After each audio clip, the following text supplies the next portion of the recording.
Ué, começou. Cadê o povo? Calma, acabei de mandar. Agora começou a chegar. I'm gonna try just for, yeah, so you can see my desk, right? Yes, good. Good.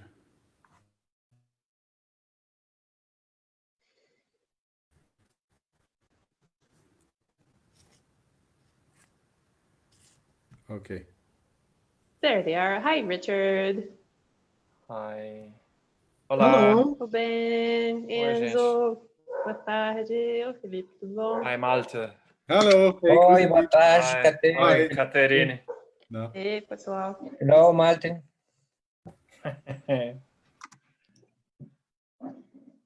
This is the day I was waiting for. Absolutely. Good.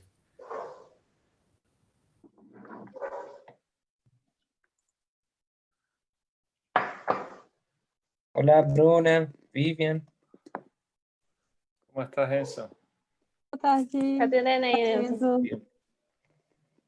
Nenê tá Sofia. dormindo. É, beleza.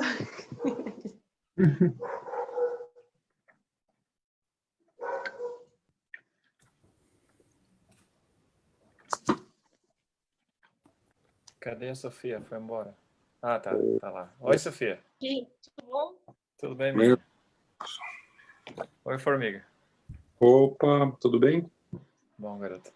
Boa tarde aí.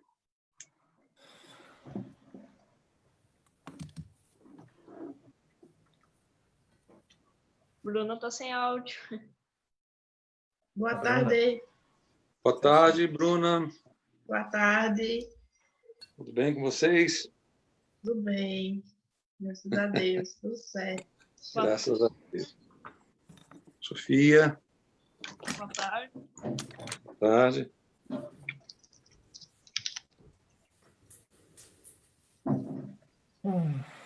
A noiva já chegou, já? Alô? A noiva já chegou? Já. Hello, Malte. Já. Hello. Hi, nice to see you. See you too. Welcome. Thank you. Bom dia, família. Bom dia, Richard. Boa tarde, né? Boa tarde. Vocês acordam Boa tarde, tarde? Vocês acordam tarde, pô. Boa tarde. Bom Boa dia tarde. depois de almoçar. Eita, eu tô no Boa café aqui.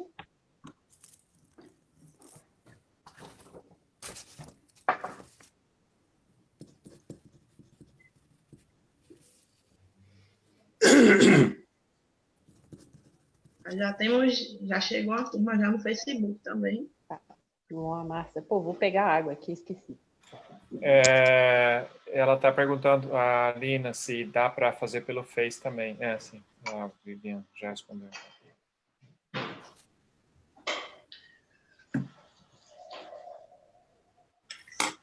Olá, Lina. Olá. Oi, Alina. A Alina já chegou, ó. Oi.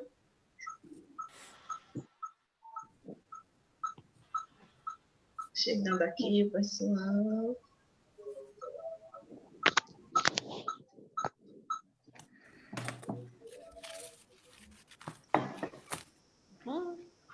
Olha, Caio. Caio, tu tá naquela tua parede vermelha, Caio. Bem bonita aí na tua casa. Abre aí a câmera, Caio. Boa tarde. Eita, Bruna. Boa tarde.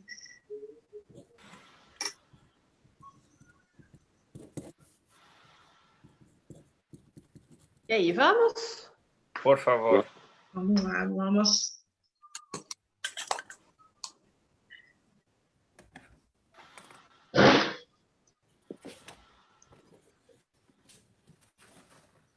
Cadê a Vivian? Ué, tá aí, tô vendo. Tá aí do teu lado. Congelou só. Ah, ela tá estátua. É a estátua. Cadê? Chegou É bem. que quando eu vou na sala de espera para aceitar o pessoal, aí eu fico congelada.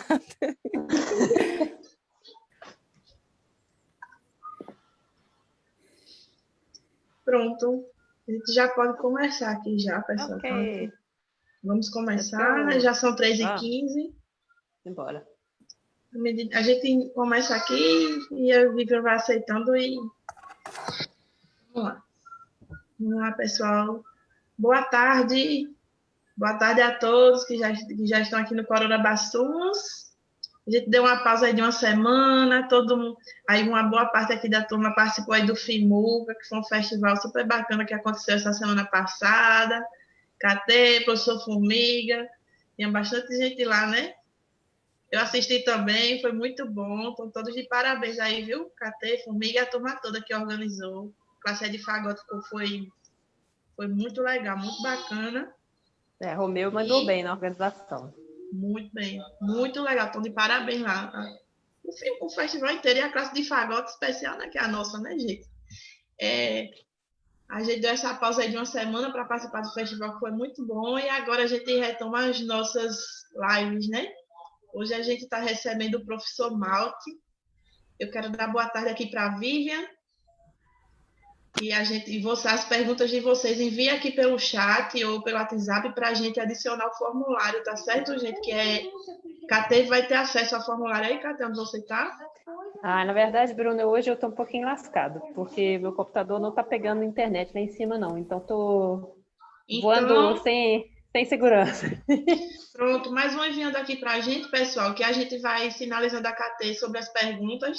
A gente manda aqui para ela, tá bom? Ou pelo chat, quem for lá do grupo do Coronabassus quiser mandar pelo grupo, eu e Vivian, a gente vai ficar de olho no grupo e vai adicionando aqui. Tá certo? Lá no Facebook, Isaac, podem colocar as perguntas aí nos comentários, pessoal, que Isaac adiciona aqui no formulário para a gente também, tá certo? O Luiz Henrique compartilha lá nossos vídeos, nossas publicações. E Caterine Carrian, que é a nossa tradutora aqui, oficial, dá sempre um show aqui nas traduções. Eu vou passar agora para ela, que como sempre, as lives, ela toma a frente aí das lives com tradução e eu vou ficar aqui só assistindo. Mentira, vou estar trabalhando também.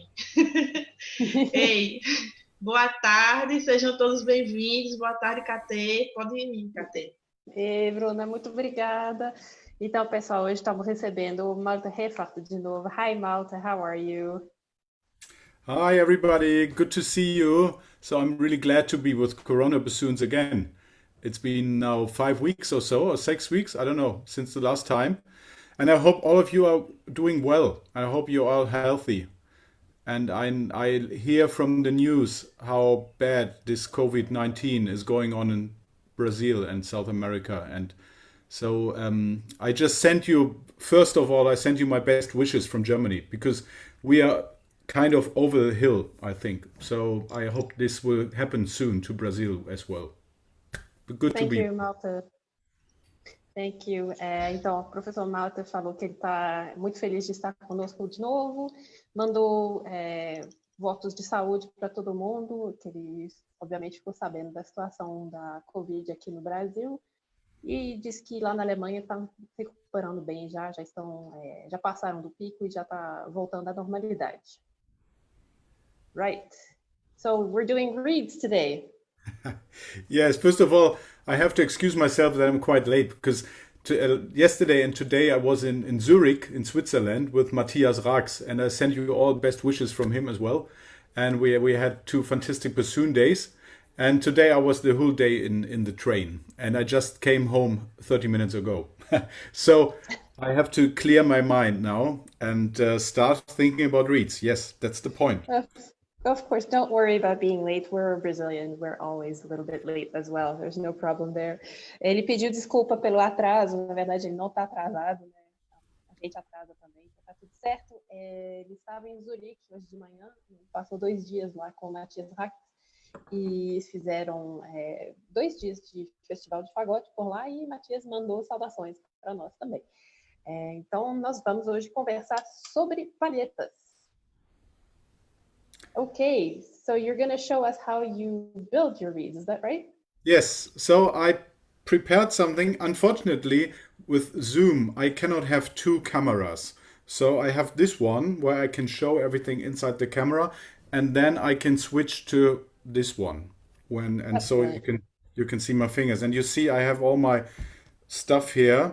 I hope I did not forget in anything. And here's the water with the reeds. So I will show you how I build reeds, and then you can start asking me questions. And of course, you can, whenever there's a question, just ask so. Just do so. Great. Então, o Malte hoje ele vai mostrar para a gente como é que ele constrói as palhetas dele. Ele já falou que com o Zoom não tem essa possibilidade de ter duas câmeras, então ele vai alternar entre a câmera no rosto e abaixar um pouco a câmera para mostrar o equipamento e como ele está fazendo. Ele falou para perguntar, né, a qualquer momento. Eu gostaria de sugerir que vocês levantem a mão, tem uma mãozinha para levantar aqui no Zoom, nós temos 3 pontinhos. Vocês vão ali no mais 3 pontinhos, vocês levantam a mão, e aí a gente pode ir já fazendo as perguntas ao vivo, à medida que elas forem chegando. Acho que talvez flua melhor do que mandando as perguntas no chat. Mas vamos ver como é que vai fluir. Ok. Shall we get started, Malte? Yes, so basically, I build my reeds starting with a tube cane. Yeah, so I buy tube cane, and basically, well, let's say 20 years ago in Germany, this cane came from France and from Italy, but now you can also buy from Spain, from Turkey, and from Greece. Actually, I have a student who gives us cane from Greece, and yeah, I heard about China also, but mainly in Europe now it's France, Spain, Italy, Turkey, and Greece. Ok. Ele faz as palhetas dele a partir do tubo mesmo. Antigamente, uns 20 anos atrás, ele comprava da França e da Itália, mas hoje em dia na Europa tem fornecedores na Espanha, na Turquia e na Grécia. Também está aparecendo cana da China, mas no momento são mais essas regiões: França, Itália, Espanha, Turquia e Grécia.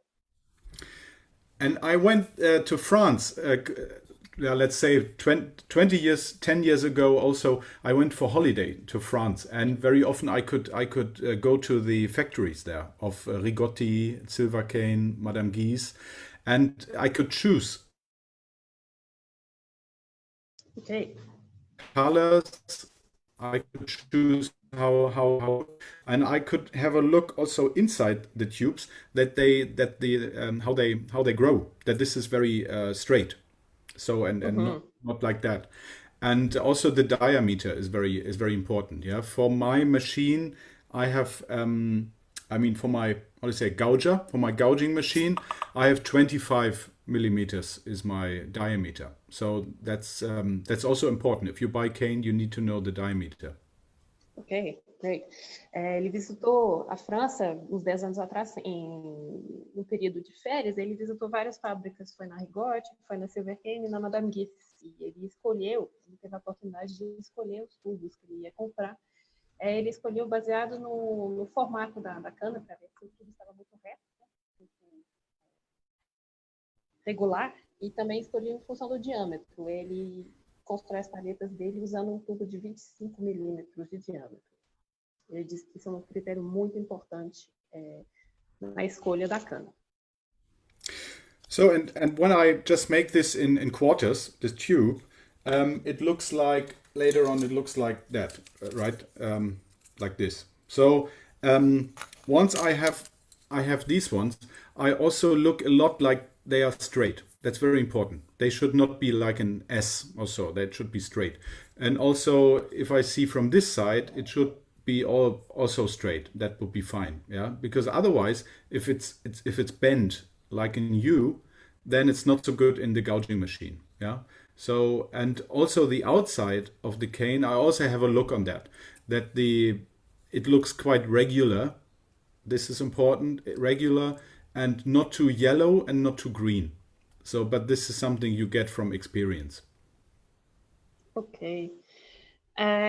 Então, ele processa o tubo da seguinte maneira: ele corta em 4 e depois ele vai olhando, avaliando cada pedaço em função de ele estar muito reto. Se tiver torto, ele já descarta, e ele observa também a cana, a casca da cana, para ver se está regular, se ela está lisa e se não está muito, nem muito amarelo, nem muito verde. Ele diz que é uma coisa que se aprende com experiência. And just last week, I bought a new machine for my students which is actually not now in Hanover where I live, but it's in Essen with the students. It's a density. Yeah, it's a machine for getting the density of the wood, not the hardness. Also, that's an important thing, but for the density.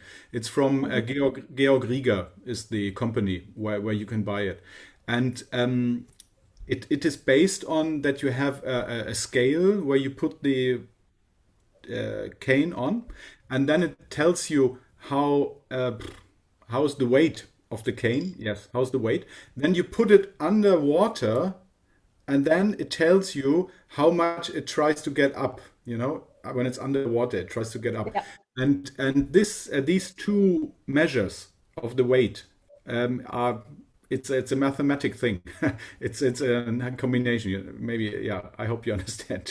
Of course, yeah. This. Actually, Malte, we have a colleague in São Paulo, Romeo Rabelo. He just built a machine. Oh, fantastic! Yeah, because measure density.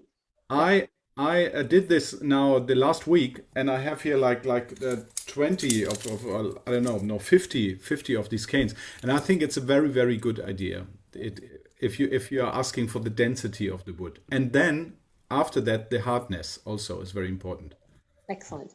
Então, o Malte contou que ele comprou semana passada para a escola, onde ele dá aula, né, em Essen. Ele comprou uma máquina de medir densidade da cana. Ele explicou um pouquinho como é que funciona essa máquina, eu acho que o Romeu já mostrou na live dele, mas é uma máquina que funciona assim, tem uma balança e um recipiente com água, e empurra a cana para debaixo d'água e mede a pressão, a força que essa cana tem que fazer para entrar dentro d'água. Aí é um cálculo matemático aí que dá a densidade da cana, e essa medida é importante para determinar como é que vai fabricar a palheta com esse tipo de cana. Ele falou também que a dureza é uma medida que é importante, mas não é a mesma coisa que densidade. Malte, could you tell us a little bit about the difference between density and hardness of the cane?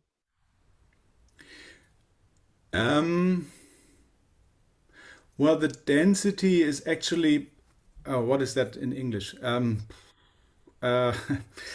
When you let's say when you see the inside of the cane, and you can see how it grew. You know how. Yeah.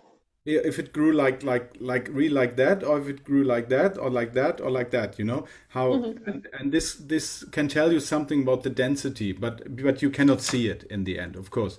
But I mean, there is density and hardness goes together, but it's not the same. That's the point.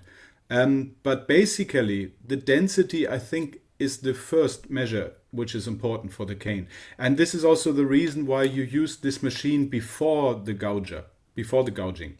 Yeah, and the hardness you test it after the gouging, and I think the density is even more important than the hardness. Sorry. So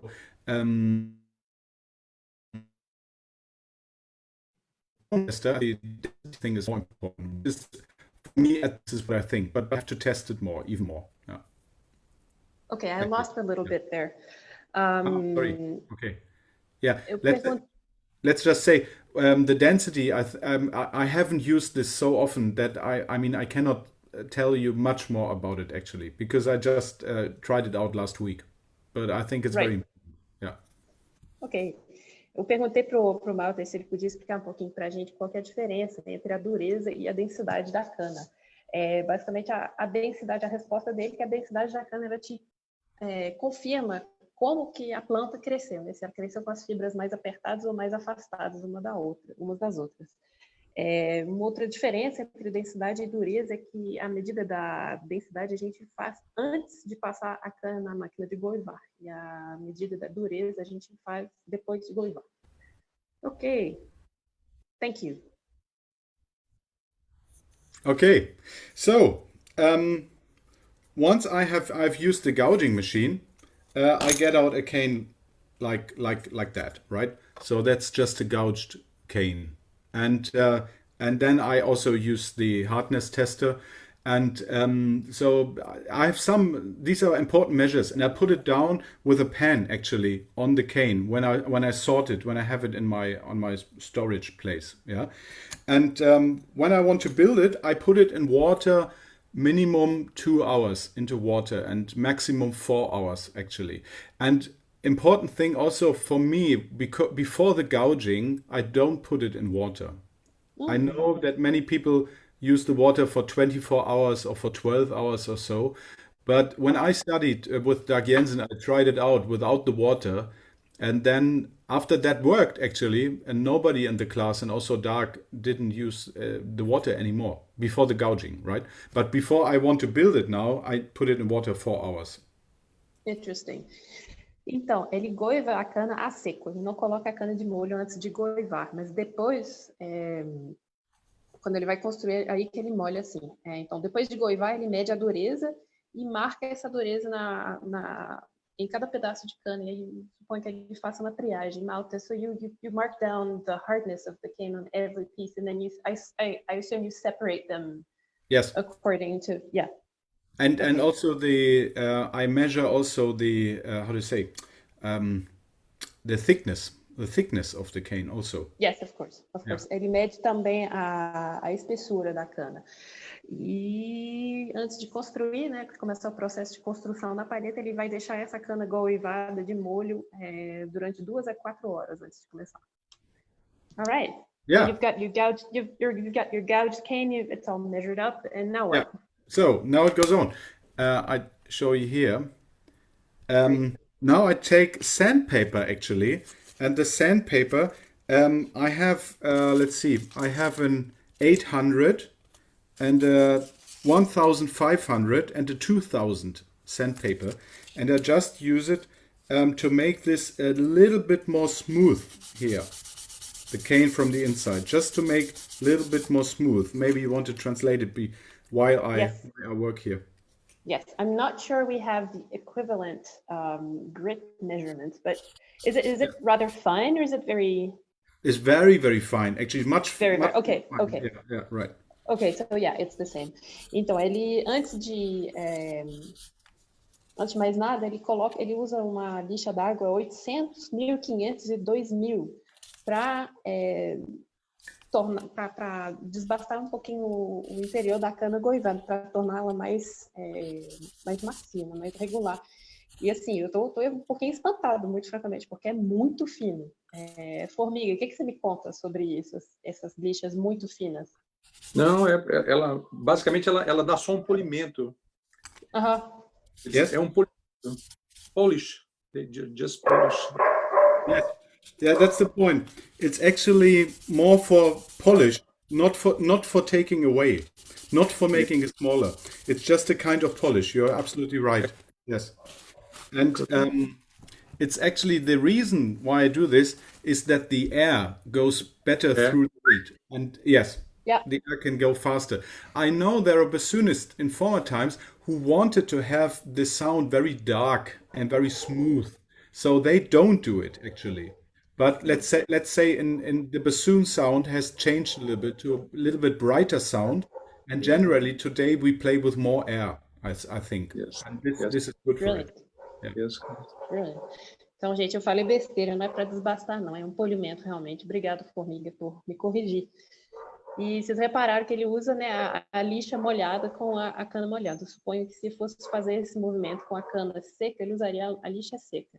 So it's interesting to see, Malte, since you're using the sandpaper on wet cane, you use the sandpaper when it's wet, right? Yes. So you need to put the sandpaper in the water so that it doesn't, the cane doesn't get stuck in the in the sandpaper. And the sandpaper, actually, I bought it in Japan, in Tokyo. Right. In Tokyo, there is a shop called Tokyo Hands in Shibuya. And when I saw they have sandpaper, not only the 1000,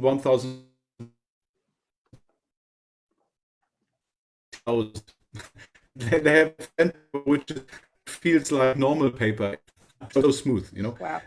It feels like normal paper, and they use it for brushing the porcelain, or for cars. If you're brushing your car, you know, they're using this very fine sandpaper.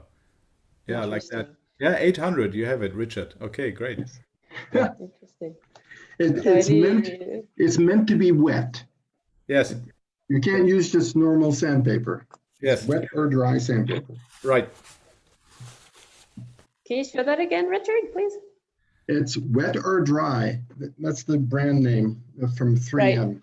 I Right, bought right, this in the right. United States. Yeah, You yeah. can get it here. Yeah. O Malte e o Richard estão contando, né, que compraram essas lixas. São lixas que podem ser usadas tanto a seco quanto quando estão molhadas. Aí o Malte estava comentando que onde ele comprou em Tóquio, eles tinham lixas tão finas que pareciam papel normal. São lixas que são usadas em porcelana e também em carros. E o Richard, ele mencionou essa marca, né, Wet or Dry, da 3M, e eu ganhei uns pedacinhos dessas lixas quando eu fui no Glickman Popkin Bassoon Camp em 2000, 2001. E assim, quando me deram os pedacinhos, eram uns toquinhos assim de papel, e eu ainda tenho. Essa lixa, ela nunca acaba. It's a never-ending sandpaper, isn't it, Malte? It never goes bad, right? What do you mean? That stuff from 3M, the sandpaper from 3M. Oh, is it? It lasts forever. It's incredible. It lasts a long time, but not forever. Yeah. Yeah, Well, basically, not forever, but it really does last a long time. Because I always use a new part of the sandpaper. So this is the used one, and this is the fresh one, because I still want to have the control about what I'm doing. And if I've used the already used part, then I don't have a good control what I'm doing. Yeah. So this is why I spend money about it. Yeah. Of course. Então, é uma lixa que dura bastante tempo, mas não é eterna, não. Enfim, ele gosta de trocar, né? Usar sempre um pedaço novo para ter um controle sobre o que ele está fazendo exatamente. Okay. So after that, actually, I take the profiler, yeah, because now still this is not profile, but to save time, I already have another cane here, which is already profiled, yeah. So this one I prepared earlier. This one is now profiled, yeah. And while I'm doing the next step, you can translate, I guess. Actually, first thing I show you, I do a marking. I mark where my where my shaper ends, and because I do something like this length here, I do something like 27, 28 millimeters. So I do a marking at 28 millimeters, and because then I want to know how far the shaper goes here. Yeah. Ok. Então, o próximo passo é retirar a casca. Ele faz esse passo antes de formar, né? Antes de moldar a cana. Ele está marcando agora onde que a forma dele acaba. Mm-hmm. So then I have this is the shaper, right? That's what you call, yeah. And this one is from Georg Rieger in Germany. This is the most used one in Germany, I would say. I think nearly nobody else in Germany has a different one than this one. That's the basic one. And I'm using the 32 actually, which is a little bit special because mostly in Germany they use 1 or 1A or 2. But I and my students, we use a lot the 32 and the Tunemann shaper because it's a little bit wider. It's like the 2 but maybe not as broad as the 2 here. Here a little bit smaller and here a little bit wider. And this gives a good stability. Alright. Ele está mostrando aqui a forma dele. É o tipo de forma que é mais usado na Alemanha. E a ponta que ele tem nessa máquina aí é uma ponta número 32 da Riga. E ele e os alunos dele têm usado essa forma ou a ponta Tunemann, que é um pouquinho mais larga na base da lâmina, onde fica perto da casca, e um pouquinho mais estreita na ponta, onde vai ser a ponta da palheta. Great, okay. Thank you. Yeah, and now I put it on the shaper, which is quite important to do it, to take time, because we want to have it really in the middle of the shaper. So not like this or like that. Yeah, we want to have it really in the middle. So this is why I have the marking here. Yeah, and I hold it also against the light to see that it's really in the middle. Yeah. So here's my light on the other side. Right. Então quando ele coloca o pedaço de cana na forma, ele toma bastante cuidado, né? É uma coisa que demanda um tempo e muita atenção, para realmente colocar o pedaço de cana no lugar certo, para não colocar ele torto. Ele confere isso usando uma luz também.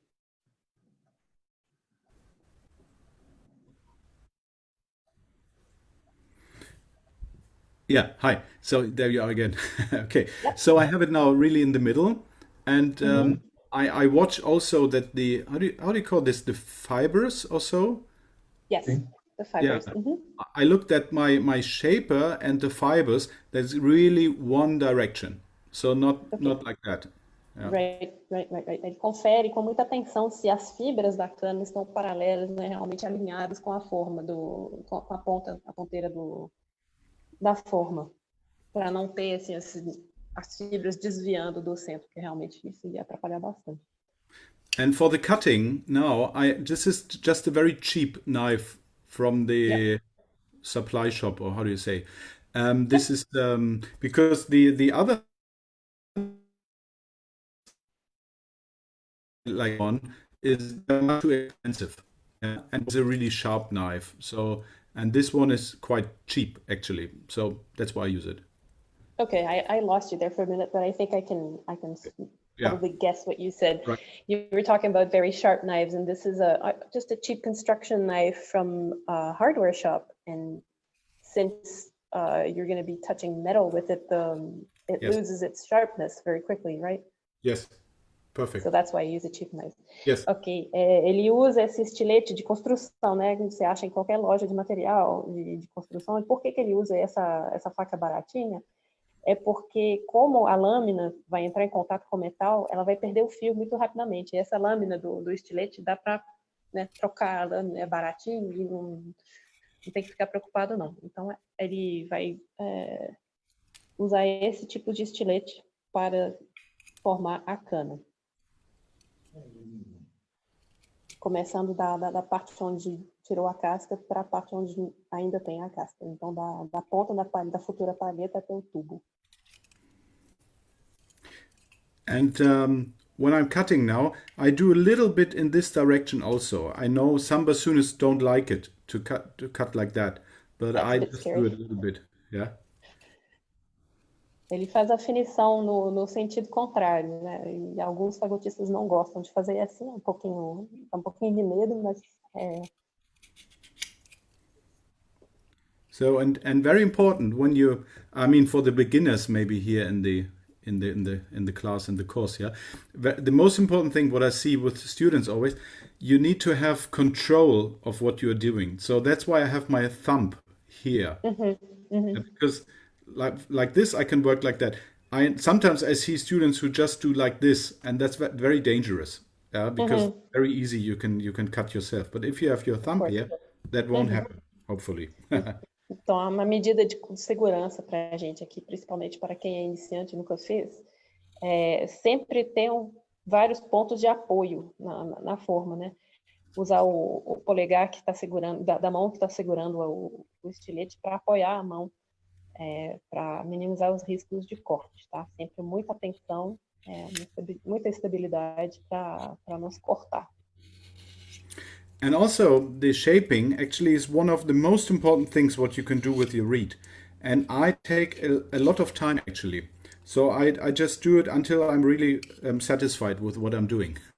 I know there are some people who who are working very quickly, but me, for a blank reed, it takes me like 40 minutes to build it. And because I just want to do it really smooth and calm and beautiful. Ok. Então, o processo de formar a cana, né, de moldar a cana é um processo demorado que ele gosta de dar muita atenção, né, que é muito importante. Ele gosta de fazer tomando um tempo realmente para garantir que está tudo simétrico, muito bonito, assim, bem feito. So I think now with the reed I'm finished, and then I take I take also again some sandpaper, but this one is quite rough. It's a 360 or 400, I think. It's quite rough. And I use I take the already used part. And then I just go here like that to make the wood even more perfect. That's the reason why. Ok. Então, ele pega uma lixa d'água 360, 400 para igualar os lados da madeira. Malte, we have a question. We've got somebody, yes. Ruben is asking us, for how long you've been using this particular tip shape? The tip shape? Yes, this tip, actually, the 32. This one, I think, only 2 or 3 years, maybe. Okay. Something. And my students, we always change between the 32 and the Tunemann. And some students take the number 2 tip shape also, the number 2, and some, I think, the 1A also. Yeah. But okay. I think, 1A is also good. The 1 for my taste is too small, actually. Right. Ele usa essa forma, gente, tem uns 2 ou 3 anos só, mas eles ficam alternando, ele e os alunos deles, entre essa forma e a forma do Tunemann. So, are you standing in a very parallel way to the, yes. the shape, or are you not going into the blade at all, just very straight? Yeah, absolutely parallel. Yeah. Yeah. Então ele está lixando aí a madeira exatamente paralelamente, assim, muito paralelamente. Ele não está entrando na lâmina, não. Ele está só ficando realmente só na parte da lateral. And actually, to do this is not invented by me. I learned this from Dag Jensen, actually. So this is a totally Dag Jensen thing. Maybe it's a Norwegian thing. I don't know. Então ele diz que não é uma invenção dele, não. Ele aprendeu do Dag Jensen. So, okay, now it's really smooth and beautiful and really, really good. If I go like that, it's just, I don't feel any difference between the wood and the metal. Yeah. Ele chegou num ponto onde ele não está mais sentindo uma diferença entre o metal e a madeira. Tão lisinho que ficou. Richard, you have a question, please. Go ahead. Richard? The mic? Yeah, great. Richard. Mike, yes. I see you are using a folding shaper. Do yes. you prefer that to a flat shaper, and why? Well, actually... Can I translate that really quickly, Malte? Oh, yeah, of course, yeah, do. Yeah. O Richard perguntou se... Bom, ele falou, né, constatou que ele está usando uma forma que é de dobrar a cana em cima, não ao invés, mas em contraste com a forma que é de ensanduichar a cana, né? Tem uma forma paralela, que são 2 pedaços de metal no meio das quais você coloca a cana. Ele perguntou por que ele usa uma forma de dobrar e se ele prefere essa forma a forma paralela. Thank you, Malte. Yeah, actually, I would say in Germany, nobody else uses a different shaper. Nobody I know, at least. And the reason, the first time I've seen other shapers was when I traveled to US or to Japan or Canada or so. Yeah, and but there is actually one good reason for this, because to have the folding one, this is this looks like a reed. This is actually when you're having the reed, it looks the same. So when you cut the sides like that, you cut it like you would cut a reed, you know. And the knife just goes in the right direction for me. Yeah. Mm-hmm. So, but I never used a different shaper. Sorry. Ok. Yeah. É bom. Ele nunca usou uma forma diferente. Na Alemanha não se usa até onde ele saiba, não se usa outro tipo de forma. Ele só viu essa forma paralela nos Estados Unidos, no Canadá ou no Japão. Ele gosta de usar essa forma de dobrar porque realmente é como trabalhar numa palheta já montada, né? Permite ter uma simetria muito precisa. E é isso, ele nunca usou esse outro tipo de forma que o Richard falou. All right, okay. Thank you. Yeah, once I'm finished, so I can release this one. And yeah, looks fine, I think. And so next steps, actually with my profiler, which is from Potratz, it's the maker. It does not cut enough here at the, how do you call, sorry, how do you call the collar? Yeah, Collar or shoulder? it's the show. Okay, yeah, it doesn't Yeah. cut enough, so I need to cut it a little bit more actually. And Okay. yeah, I need this. A máquina de raspar a cana, a casca da cana dele, ela não faz a bainha do jeito que ele gosta. Então ele vai cortar mais. Eu estou vendo que ele está cortando com meio que um bisturi. É aquele mesmo estilete. Tá, viajei. Então ele vai cortar aí a bainha da cana perto da lâmina, perto do tubo. And then I do actually 3 more of these, but here you can maybe see. Yeah, I cut 1, 2, 3 at the where the first wire will be. Yeah, Interesting. This yeah, I know. This is just before, because that this does not crack in the end. That here are no cracks in the end. You know? Yeah, Right. you understand? Yes, ele corta, ele faz 3 riscos ali na casca da cana, perto de onde vai ficar o primeiro arame, para minimizar as chances de rachar a lâmina quando for formar o tubo.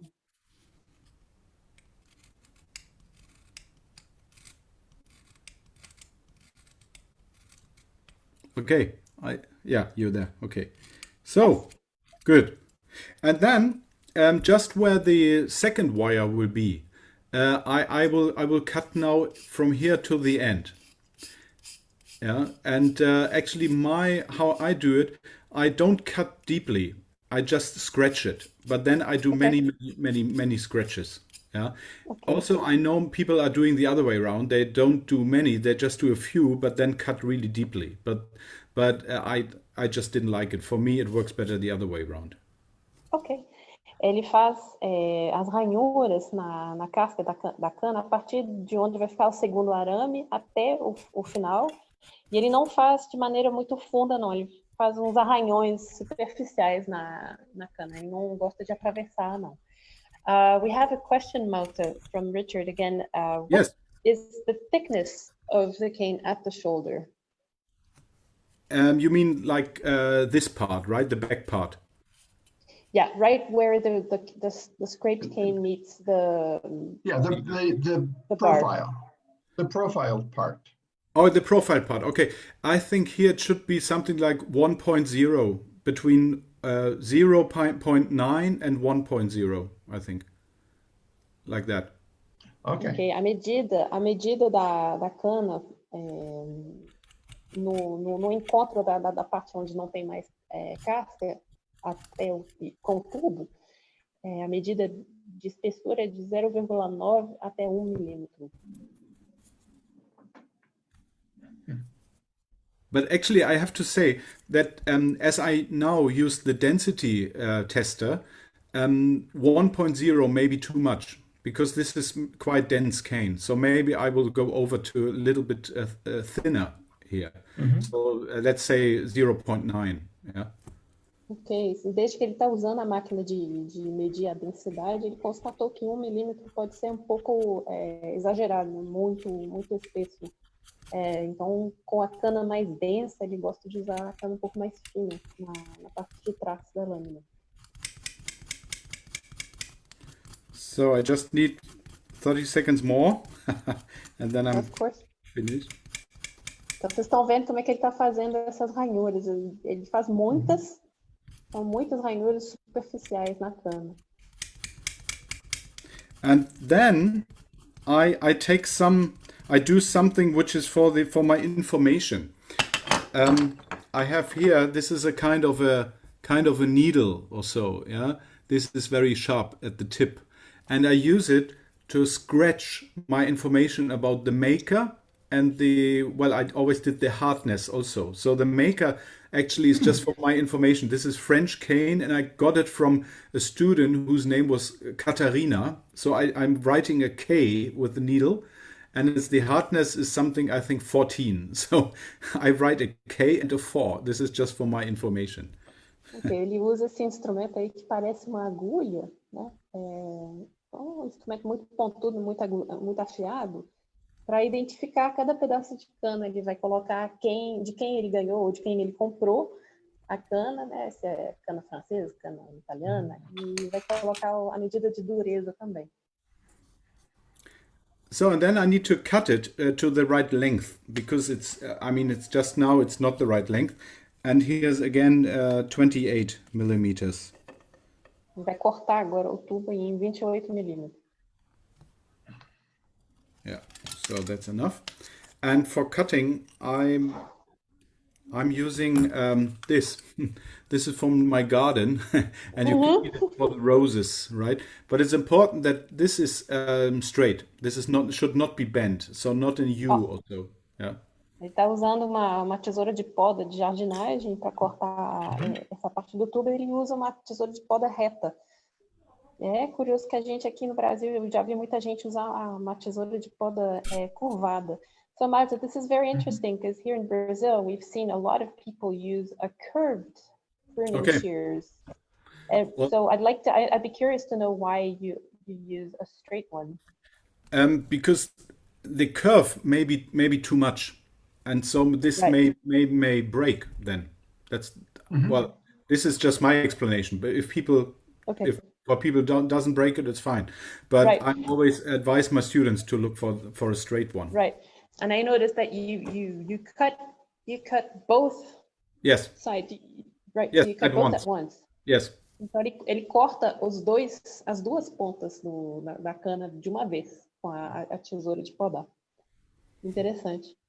So, and now actually I do something which looks maybe a little bit strange, but this is for that in the end, at the end, when you put the reed on the bocal, that it's really very beautifully, how do you say it? It's a beautiful circle. It's not like something. It's a really beautiful circle. So what I'm doing now is that I take the knife and I just cut, let's say, the last 2 millimeters. I cut it through the cane, and really a lot, like let's say 30-40 times, so that the end of the cane really gets very muddy or so. Does that make sense to you? I'm not sure I understood, actually. This would be sort of a bevel, right? Yeah, I don't know the perfect word actually in English for that. It's not the bevel, but I think he's cutting it like that so that the cane curves without splitting. Yeah. Oh, right. Is that so? You're cutting through the whole. Yes, through the whole cane. Yes, like okay. 30-40 times. Yeah. Ele está cortando, ele está fazendo uns cortes de uns 2 milímetros de comprimento na base da cana toda, para conseguir tubo bem redondo no final. Malte, we have a question again. What is the total length of your piece of tin after you've cut the tube? Well, it should be 28 and 28, which is 56, and then it's 112 millimeters. Okay. Yeah. Okay. So, 112 milímetros, o comprimento total da cana dele depois que ele cortou. But actually now it's not yet opened. Yeah, so it's a little bit more actually. Yeah. So I cannot tell you the length now, but in the end it should be 28. Yeah. Tá, então não é a medida da cana não, gente, não é 112 não, era um pouco mais comprida, porque ainda não... 28 vai ser a medida final, depois que ele abrir a ponta.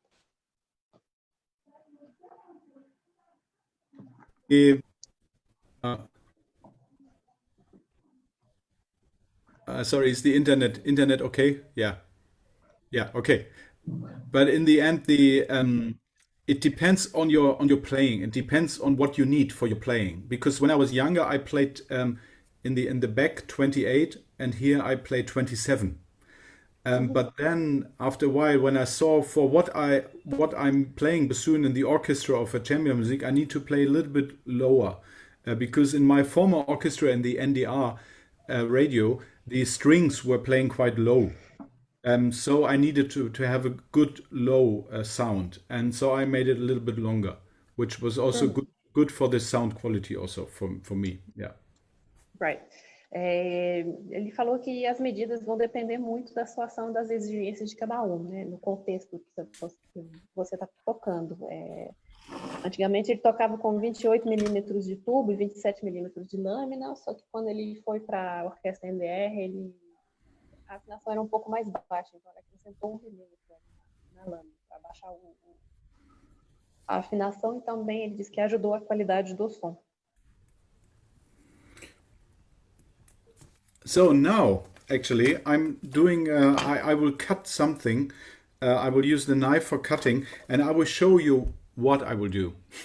If you have a look on the cane like this, yeah, if you're looking like that at the end of the cane, and if you think you will bend the cane, and then you will see how it looks like that.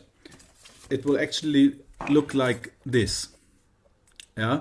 So we're having a kind of a how do you say, a dip or a hole. We're having this. Yeah. This does not fit here. Right. Ele está mostrando aqui o que vai acontecer quando for dobrar a cana para montar, né? Que juntando o pé da palheta, vai ter esses pedaços vazados aqui. Então ele vai mostrar aí o jeito de não ter mais isso.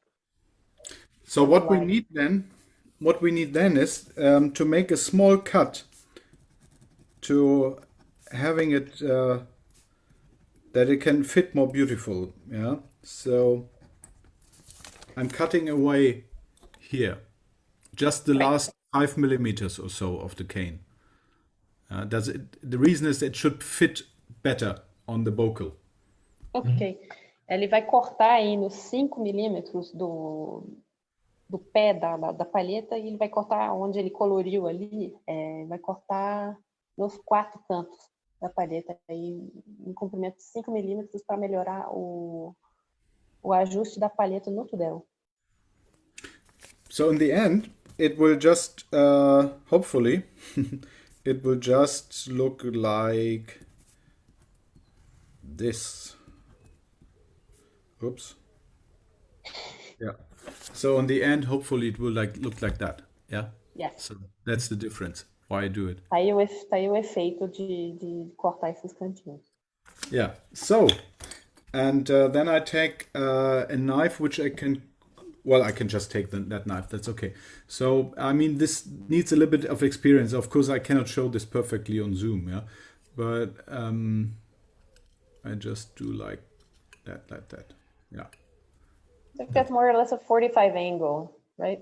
Yes. 45 degree angle. Tá cortando com um ângulo de 45 graus aí no pé da palheta. O famoso bevel. That's actually, it's a fantastic thing to do this kind of, exchange, we call it, yeah? To do this over the internet to you guys in South America. I mean, it's fantastic, because what I'm telling you now is something maybe not so many people in Germany know. But interesting. You know. Yeah.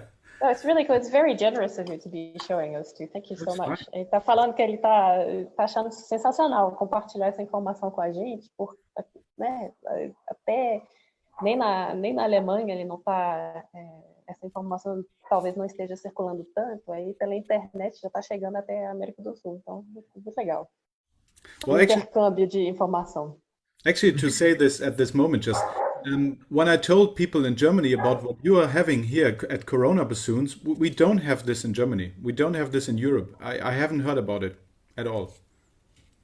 Ele falou que não tem um movimento assim, igual o Corona Bassoons, aqui não está tendo esse tipo de movimento na Alemanha, não, na Europa também não.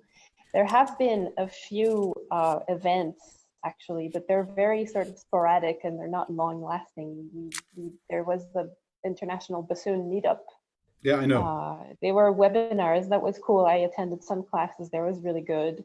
Yeah. But they're mostly sort of short-lived, week-long events. Yeah. And Right. but I mean, it's a good sign in a way, because it means that in other places people are actually going back to work, whereas here we're just stuck in our house. We've just been stuck inside the house for 4 months, right? It will get better. Will get better. It will. Yeah. Yeah. Fingers crossed. Yeah. So Yeah. now, nearly until the end, I took a very soft sandpaper and just made it even a little bit more beautiful. But this is something you actually don't.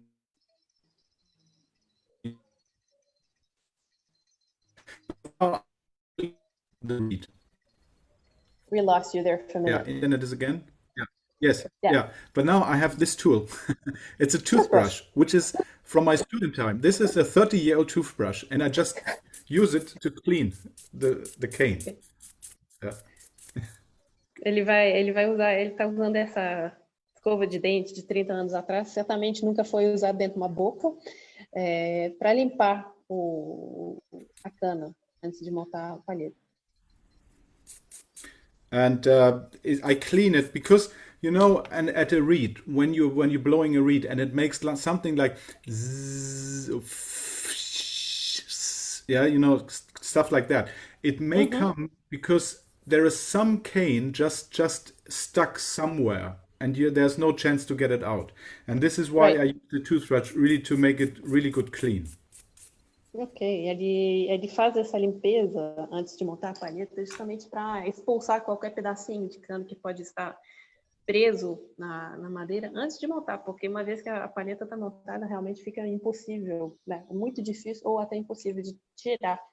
E esses pedacinhos de cana, eles podem provocar interferências no som, né? Ruídos na palheta. And now I fold it again, and actually now, before I putting this is a wet string, yeah. But before I put it on the cane, I having a look at the sides of the cane, that they really fit very well together. And here I can paint something again. There are 3 different kinds how the sides can fit together. Of course, the best one is this one, yeah, that's the best one. This is just like a perfect circle, yeah. The second one could be like this, or the other way around, yeah. So it does not fit, but it fits kind of regularly. That's also okay. That's okay. Okay. And then there's the third part, which is like that, and we don't want to have. Never works. Yes, right. Então, ele está mostrando aqui os 3 jeitos que a cana pode se encaixar, né? Ele está conferindo uma última vez antes de colocar o barbante molhado na palheta dobrada. Ele está conferindo aqui que realmente vai encaixar do jeito certo. Então, esse círculo perfeito é um bom resultado. Esse desenho onde estão assim, né, meio encavalados, também é correto, né, pode funcionar, só que esse desenho, né, que tem uma parte da cana que vai encaixar dentro da outra, isso aqui vai produzir uma palheta que não funciona. Então, nós queremos evitar isso. Yeah. So the first 2 ones are good. Okay. Thank you. So I'm trying to do this. Can you show that again, please? I'll take a screenshot of that. Okay. Yeah, I take off all the 3. I mean, like. Thank you. That. Yeah, that's great.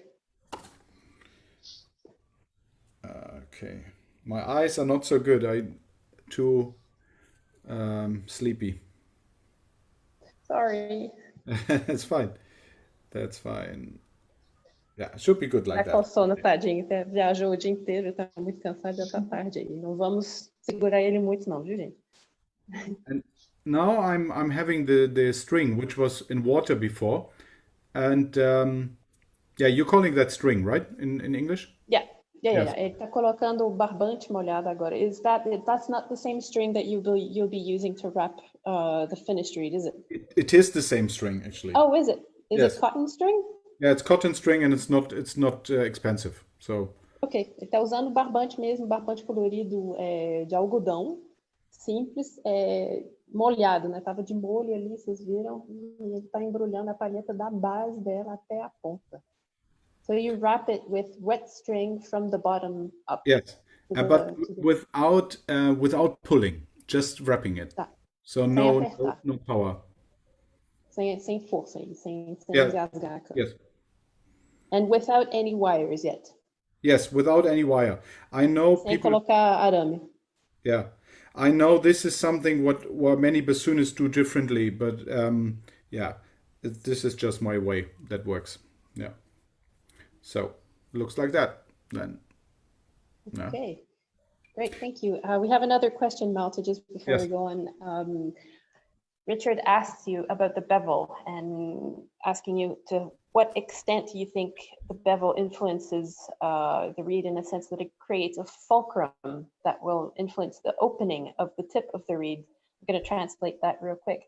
O Richard perguntou pro Malte se ele acha, até que ponto ele acha que o bevel, né, que são esses cortes na base da cana, como que isso vai influenciar a abertura da ponta da palheta, né? No sentido que cria um fulcro, uma alavanca. Okay, I'm using Google Translate now actually because I have no idea what is a bevel and what is a fulcrum. It's the bevel is the cuts that you made in at the foot of the reed, those 5 millimeter cuts. Because I think I know where Richard is going with that question. I was also taught to do the bevel because of the fit of the reed on the bocal, but there are quite a few people doing research on how the format of these cuts influence the opening of the tip. Okay. Because it creates a sort of leverage at the bottom of the reed. So if you have a deeper bevel, then your tip will open more. There he goes in German. Oh yeah, I see it. Thank you. It's good. Google Translate. Yeah, that's fantastic. I understand what you mean, but I have never made my mind about it. Okay. Actually, Richard, I saw some videos about that on what's her name? Ryan Craigmore. Yes. Yeah.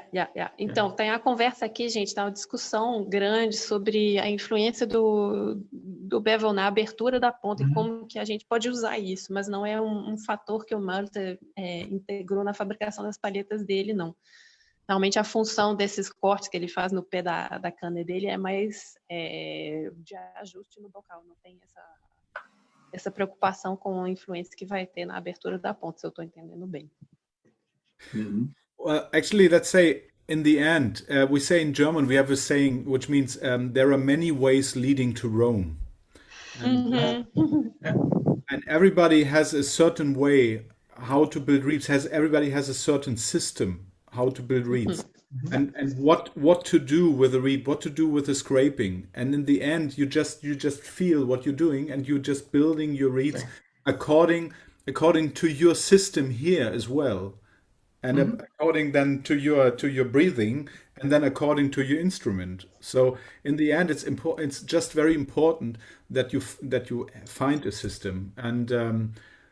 And so, I mean, especially to your question now, I'm sorry not having an answer, but I never thought about it actually, because that what I'm doing just works. So I'm not looking for a new way, but it might be very interesting, yes, to learn. Então, resumindo aqui, o Malte falou pro Richard que, assim, são várias maneiras, todo mundo tem sua maneira, seu sistema de construir palhetas, e meio que pediu desculpa por não ter uma resposta à pergunta, mas também demonstrou interesse, né? Pode ser um assunto interessante para pesquisar se estiver procurando um jeito novo, mas que o importante é cada um desenvolver sua maneira e chegar a um resultado que funcione para cada um. É uma coisa muito pessoal, né?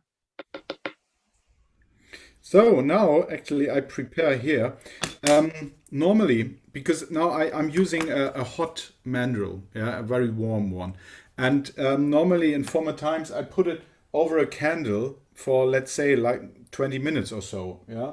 So this one actually is just right to me. There's a candle, and I put it to make it warm. But just to show you what I'm using now, the last years is that one. I'm using this for my kitchen to make crème brûlée. You know, to make Oh, yeah. sugar. Yeah. Brilliant. Ele vai usar o maçarico para esquentar o mandril antes de formar a ponta. Ele é o maçarico da cozinha que ele usa para fazer crème brûlée. Yeah. And then Next class, can you do a class about crème brûlée afterwards? Yeah, I do very good crème brûlée actually. My crème brûlée is much better than my reeds. Oh, Yeah. So, and for that I don't hurt myself now. I have that one. Yeah. So. Ele vai usar uma luva para não se queimar. But- Ele falou que a crème brûlée dele é melhor que as palhetas, mas não sei não. So no. Ai, Jesus. Meu Deus. Antigamente ele usava uma vela para esquentar o mandril, mas agora tá mais para... So in that way it only takes like 20 seconds or so. Yeah. Yeah. It's very, very quick. Nossa, que medo. So that's it.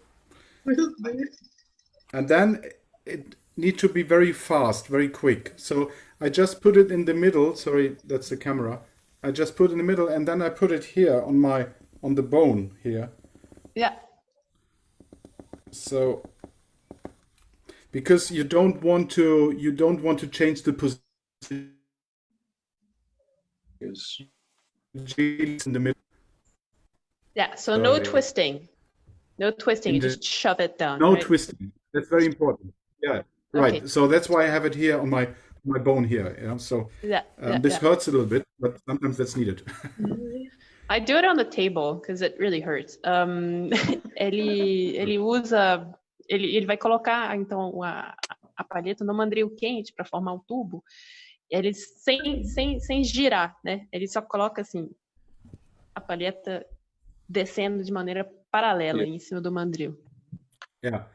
And the mandrel is from Riga, and it has the same size as a bocal from Heckel. So that's what I find really important. Yeah. And I know that people use also mandrels which are really fit 100% according to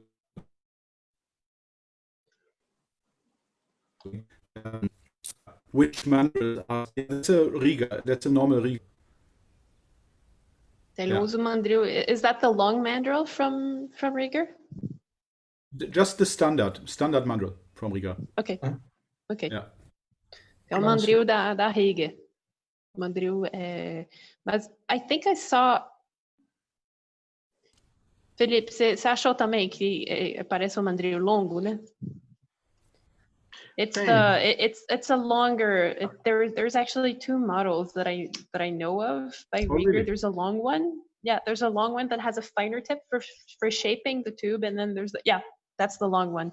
They have a shorter one that's just for handling the reed in the day-to-day. I didn't know Então, that. usando esse mandril longo da Riga para formar. E o interessante é que esse mandril ele tem o diâmetro, o formato de um bocal, de um tudel Heckel. Então, isso é muito importante de encontrar um mandril para formar palheta que corresponda à medida do seu tudel.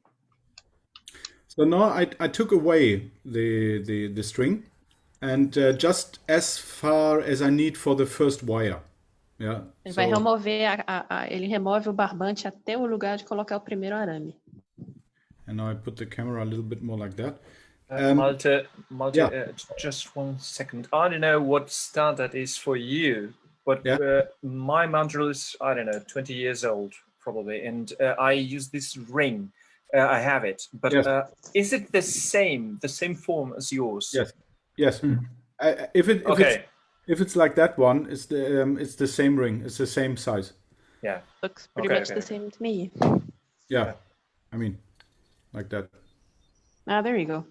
Yeah, it's the same. Yeah. But these ones are just cheaper. That's it. So now I have I have the first wire, and before I put the wire on, I'm looking for cracks. If here are some cracks. If so, if that happens, I put the crack facing me, because then the, how do you say, the knot of the wire will be on the other side. Yeah, but this reed is okay.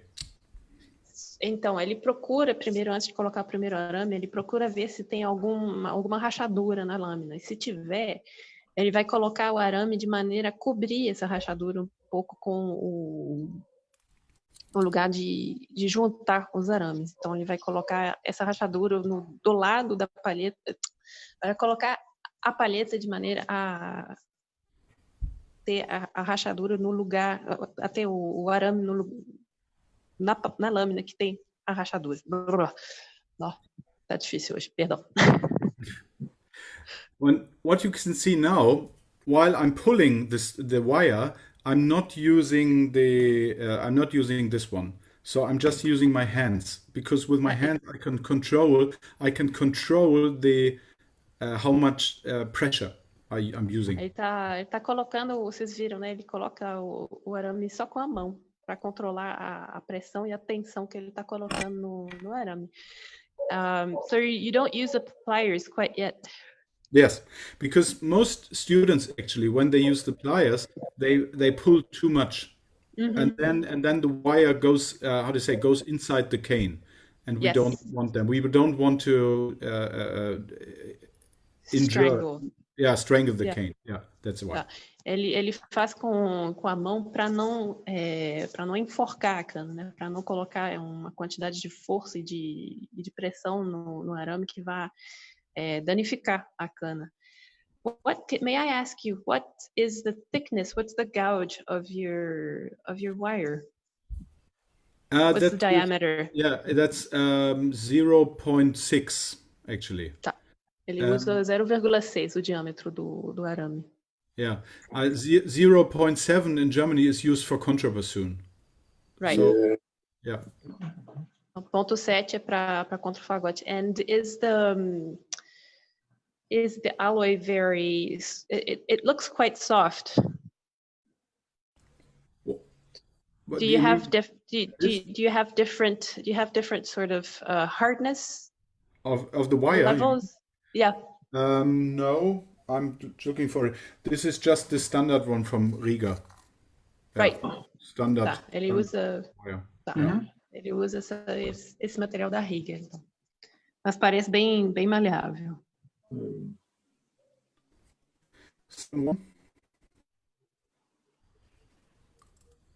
So I think the tension that you use for the wires is very important.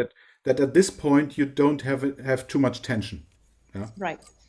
And I'm going to ask you another measurement question. What is the distance between your first and second wires? Everybody asked that, and I never have an idea about it. So, I eyeball it too, so I think many people just eyeball it. But... I think 7 millimeters. Yes, okay. 7 millimeters. Yeah. 7 milímetros entre o primeiro e o segundo arame. So, but this now is important at this point. So my first wire and second wire is on. Yeah. So that's fine, and it looks beautifully. We've lost you here. And where the third wire will be, I'm doing it really tight, and then all the other way up until the second wire. I do it also quite strength, but not as tight as here down here. Yeah. But so you're going to chew on. You're going to sort of be. You're going to be. Sorry, you're breaking up. So I lost you there for a little bit. You're going to be chewing the cane with the pliers. Is that right? Yes. That's the reason is it should get very round. It should get very round so it fits wonderful on the bocal. Right. Então ele vai mastigar aí a cana entre o segundo e o terceiro arame com o alicate, obviamente ainda no mandril, para ter certeza que o tubo vai ser muito redondo e vai abraçar o tudel direitinho.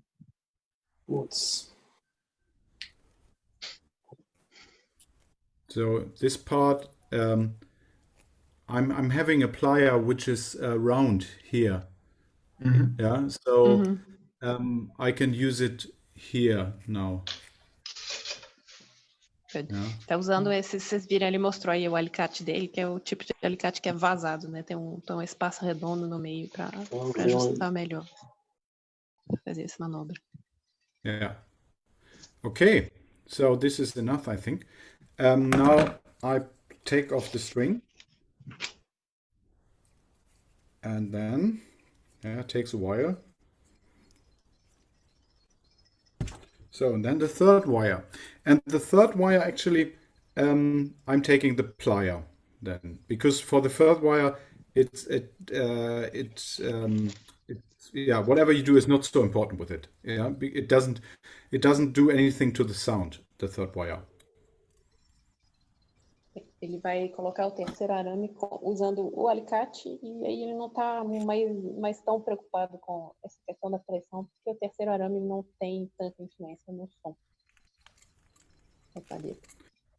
So I'm doing it quite strength, with a lot of tension. Tá, ele está aplicando bastante tensão, bastante força aí ao colocar o terceiro arame. So that's it, and I make it short also. And where's my tool? Yeah, I don't find it, and I don't know the word for it. This is something I do now here, like that, on the third wire. How do you call that? Lima, it's a file. It's just a file. Yeah.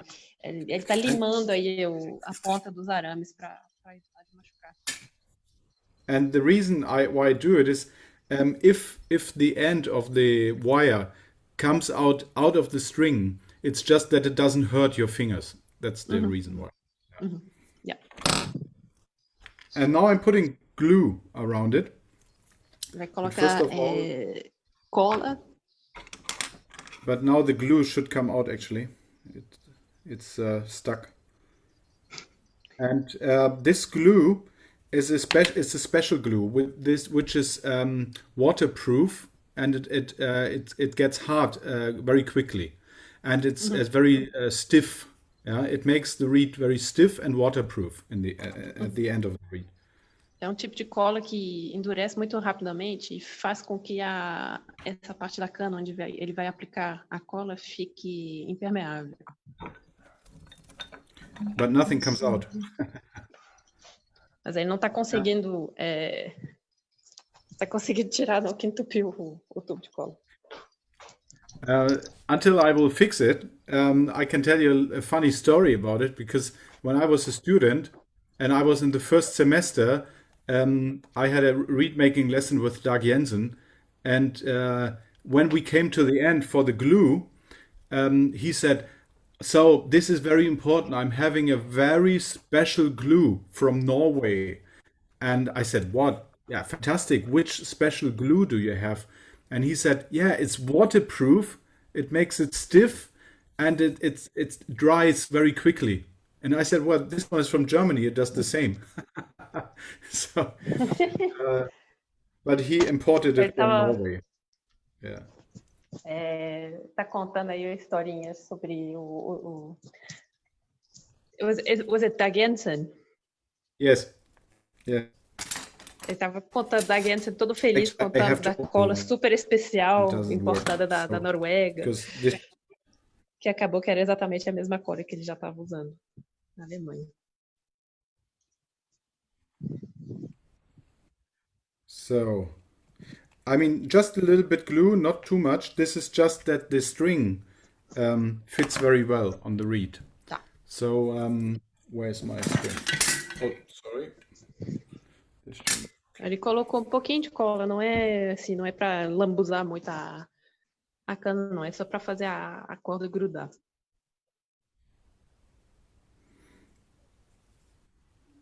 So, and I think the wire, no, sorry, not the wire, the string at the end, this should be very beautiful. I think the more beautiful you the more you take time for your reed, the more beautiful they will sound. Ele I disse que ele always gosta de don't fazer like it balaio. when students don't take time. Sorry. Sorry. Ele gosta de fazer balaio bem caprichado, porque quanto mais bonita a palheta, mais bonita ela vai soar.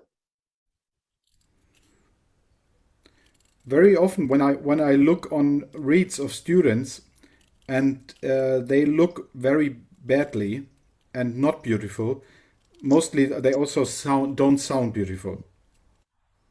Ele fala que palheta feia não soa bem também, não. Tem um som feio. Yeah. And this, what I'm doing now actually is the knot of the reed, right?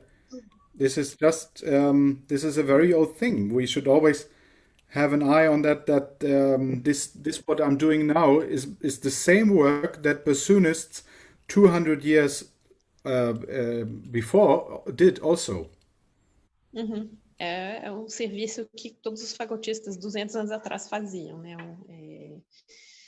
Como é que eu digo? É a amarração da palheta. Because I suppose that a long time ago there was no wire involved in the process of reed making, was there? Yeah, good question. Good question, but the metal wire business, Formiga, você tem alguma informação sobre isso? Fabricação de palhetas séculos atrás? Como é que fazia? Não tinha arame? Oh, olha, eu acho que tinha, sim. Será?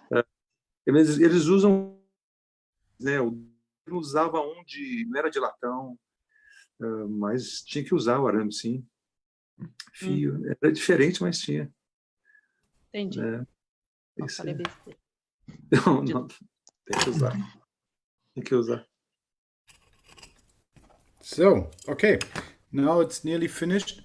I'm just fixing a little bit what I did, and then I'm putting even more glue on it.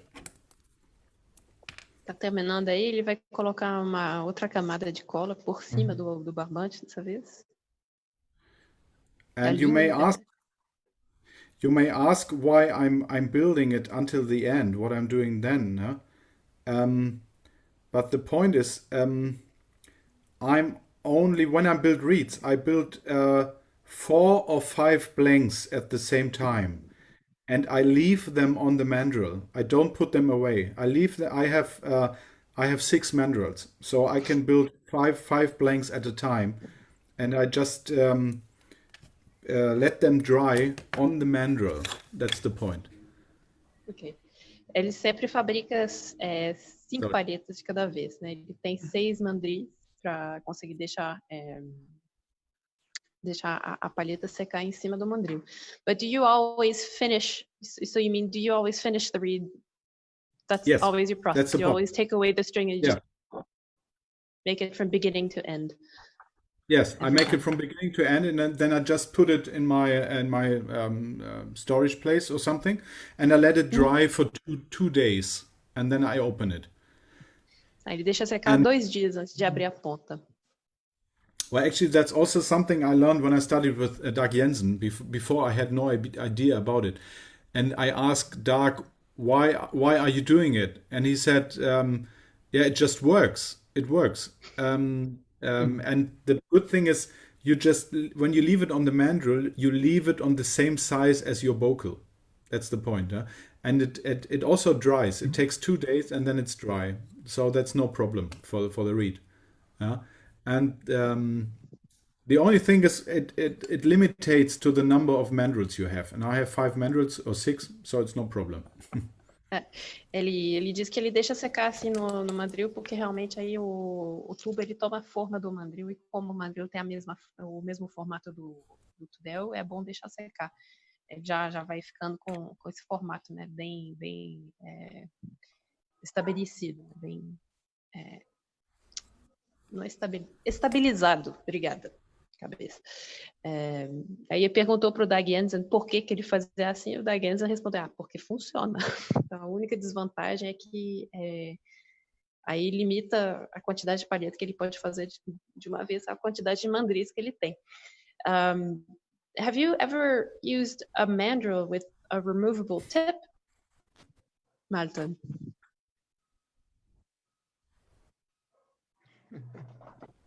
So say again, please. You were talking about being limited by the quantity of mandrels that you own. I was asking you whether you'd ever used a mandrel with a removable tip. Because many of us down here in Brazil, we have a mandrel that will have just a tip that goes into it, and we will have like 20 different tips or whatever, so we can make many reeds and just use one handle and then go changing the tips. Yeah, why not? This should be great. Actually, we don't use this in Germany, but it's a cheaper solution. Sounds like a good idea. Yes. Yeah. That's good. Great.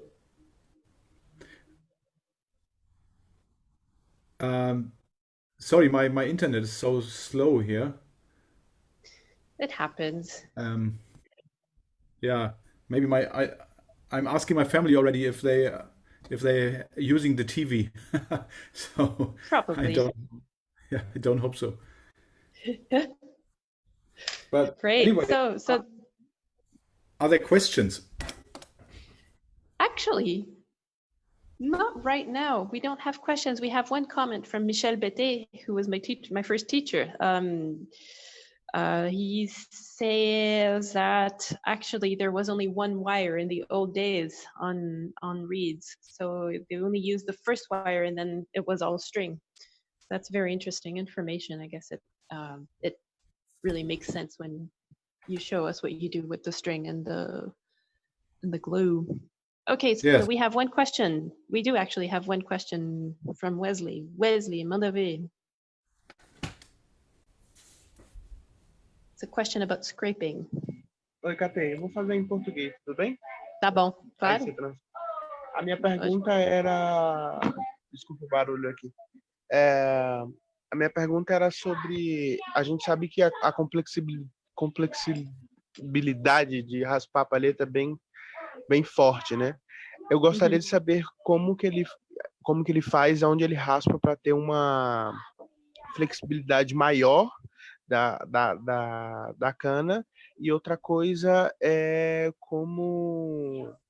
Eu acho que eu não lembro agora, mas é algo sobre como ter uma diversidade de cores sonoras, né? Onde eu posso intensificar isso na palheta. Right. Obrigada, Wesley. Então, Malte, so we have a question about scraping. Wesley is asking you how you scrape for flexibility and for a varied range of colors, tone colors. Well, I mean, that's a very difficult question to talk about scraping on Zoom, you know. But I will try a little bit by showing my general way how I scrape, yeah. And again, I will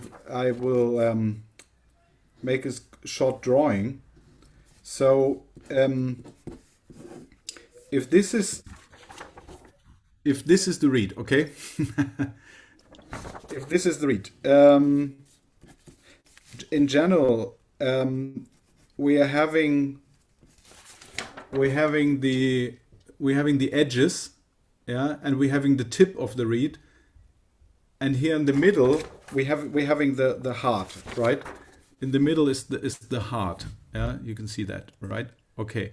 Yep. So in general, the edges are the most important part of the reed, yeah. The edges and of course the tip of the reed is important for the speaking, but the edges are just very important for the flexibility of the reed and for that it vibrates very well, yeah. Okay, let me translate that for a minute, Malte, really quickly. Ele mostrou aí no desenho essa parte que ele coloriu, a ponta da palheta e os cantinhos também, né? Essa meia-lua, ela é importante para os ataques e para a flexibilidade. Ele vai falar do coração também, esse miolo, esse círculo que ele desenhou ali. Thank you. And well, let's say in the end of the reed, of course, also you can take away like a V here, like a kind of V, yeah, which is also very important for the flexibility. And you can even do this a little bit further, going like that, huh? Going more to the front. But this is just a basic thing. The basic thing, not so much for the flexibility, what he was asking for. Maybe you can translate that, but that's more basic thing, yeah. Right, and then that circle that you drew, the heart of the reed, is that a spot that you never touch, or do you ever do anything to it? It depends on some reeds need it, but basically I nearly never touch it.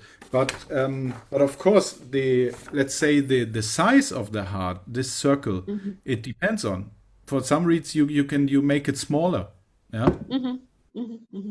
Então, o que ele está mostrando aí, as áreas que ele coloriu, são áreas que são boas para melhorar a flexibilidade da palheta. E esse círculo, o coração da palheta, é uma área que ele raramente encosta, né? Ele não vai mexer. Algumas palhetas precisam que aliviem um pouquinho, né? Tiram um pouquinho de madeira, mas geralmente é uma área que não precisa de muita raspagem, não. Mas depende de cada palheta. Thank you, Malte. It's great. And now coming to what he was asking for the flexibility and that it has more range of colors and it's more beautiful, then let's say this part of the reed is very important. It's left and right of the middle. We call it in Germany, we call it the eyes of the reed. Yes. So, yeah. Vai falar dos olhinhos da palheta agora.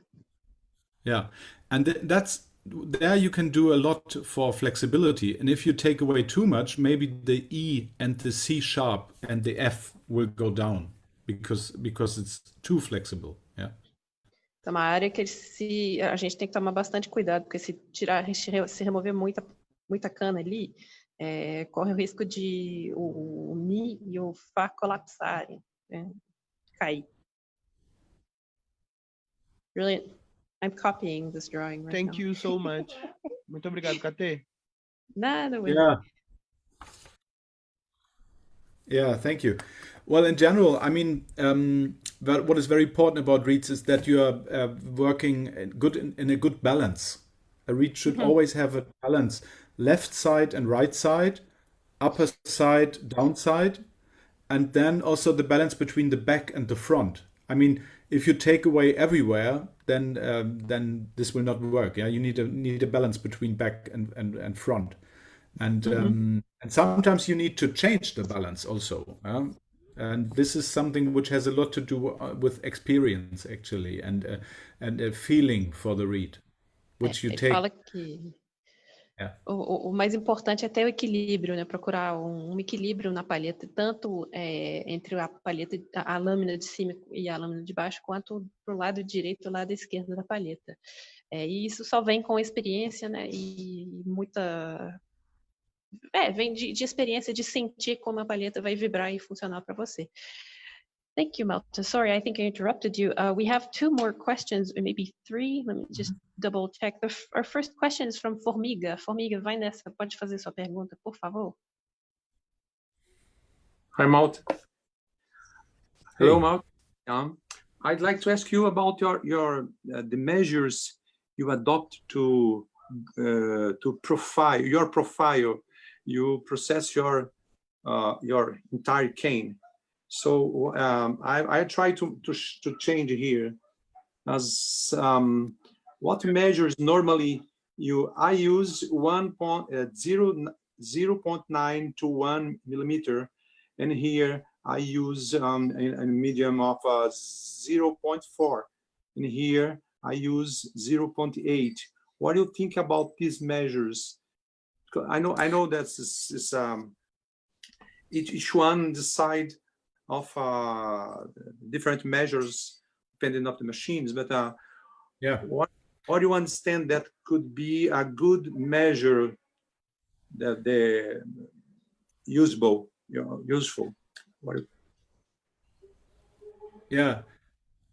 Catherine, do you want to translate? Yes. O Formiga perguntou quais são as medidas que o Malte usa para na ponta, né, a espessura na ponta, no meio e perto Atrás, Chama? Atrás da... aí próximo perto do primeiro arame. do tubo, próximo do primeiro arame, as medidas de espessura dele. Thank you. So actually, for me, let's say, I would always say, to answer your question, a good measure is what fits to you. You know, so and what fits to the cane, because I mean every cane is different. And when you're asking about the measures of the profiler, I mean I'm using a tip profiler also, and but my goal is not to having perfect reads from the machine. My goal is to take away 10 minutes of working time and then do the rest with the cane, with the knife. Yeah. So I'm not the player who wants to get a perfect read out of the machine. Uhum. Yeah. So but my measures are nearly the same as yours, I guess. So so at the tip I have something like 25 to 3, and Yeah. here's maybe 50 to 80. Yes. Yes. And then the end, I also have 90. Yeah, so it's nearly the same as you have. Maybe in the front it's less. Yeah. I just these measures I adopt just to prepare the cane, but for my manual scrape system. But it's the and I have another question about in Germany. Do you use to it's common, it's possible to find some books, articles, or some material for about reeds, about a system, because when I studied, I conclude my master degree, I try to find some material of research in Germany, in Europe, and so difficult to find some material. Yes. Just I think that's more practical. Yes. You have instead the produce books or manuals or guides. It's common. Is that?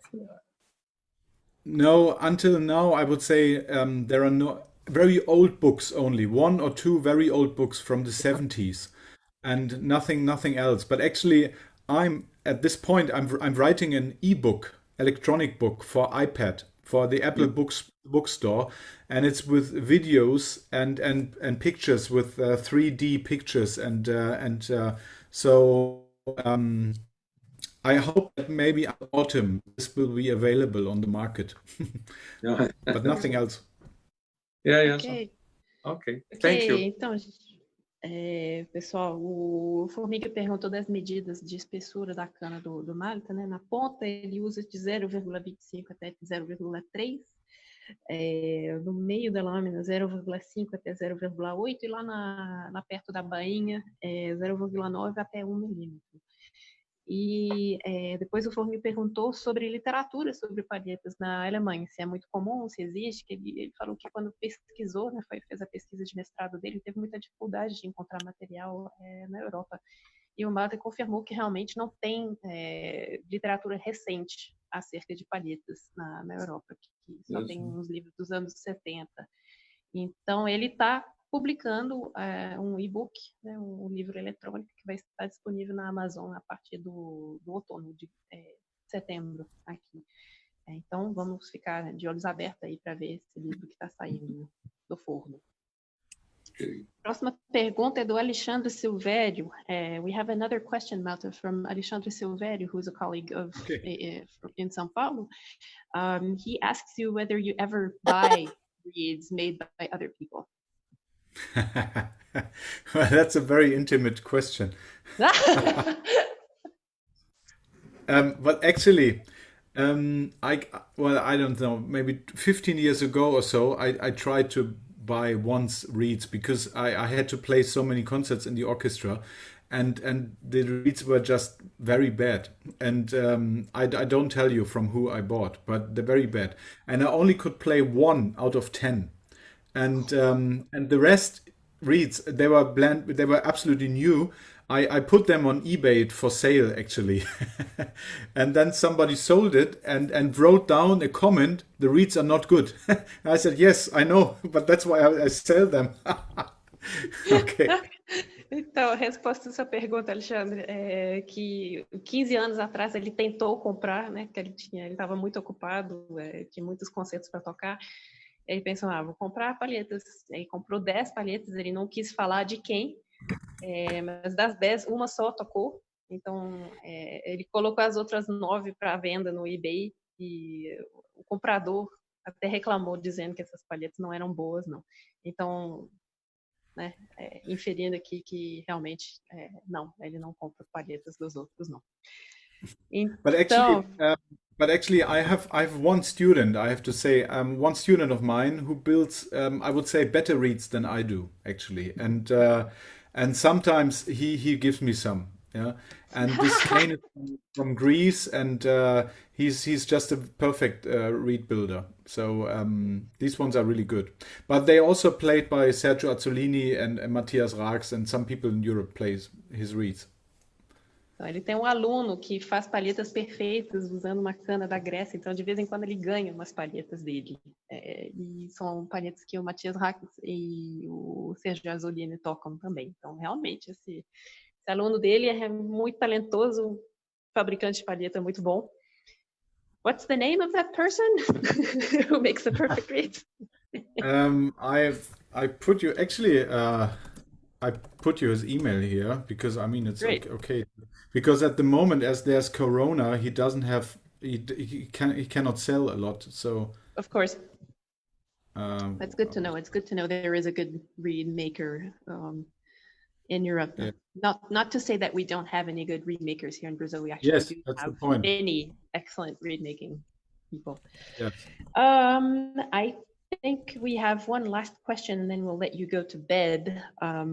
Richard is asking, how many reeds do you make every year? Just a second, this does not work here. I don't know. It came in actually. We have the name of the name came through, so that should be enough for us to. I don't know why it doesn't work. Yeah, and that's okay. Don't worry about anybody who's interested, you can just send me an email. You find me on Instagram and Facebook and everywhere. Just send me an email. Yeah. He has a Facebook page too. So you were asking how many reeds I build a year or so, right? Yes. I would say like in a month. I mean, of course, it depends on how much I play. Yeah, but basically, when I still was in the orchestra, 10 to 15 reed month, I would say. Okay. Wow, that's a lot. Então, ele fabricava, quando ele tocava na orquestra, né? Dependendo do que o fagotista faz, vai adaptando o número de palhetas. Mas quando ele tocava muito na orquestra, era de 10 a 15 por mês que ele fabricava. Então, boa quantidade. I always ask my students to build even more. So I think for students, 15 to 20 blanks a month. I think that's important because the more you build, the more experience you have. And the better you get. Right, of course. Então ele diz que como a experiência é muito importante na construção de palhetas, ele sempre manda os alunos dele fabricarem mais até. Então de 15 a 20 palhetas por mês para ganhar experiência, para refinar aqui. We have one last question, Malte. I'm so sorry, it's really late over there. Tem uma pergunta do Caio. Caio, você quer fazer sua pergunta?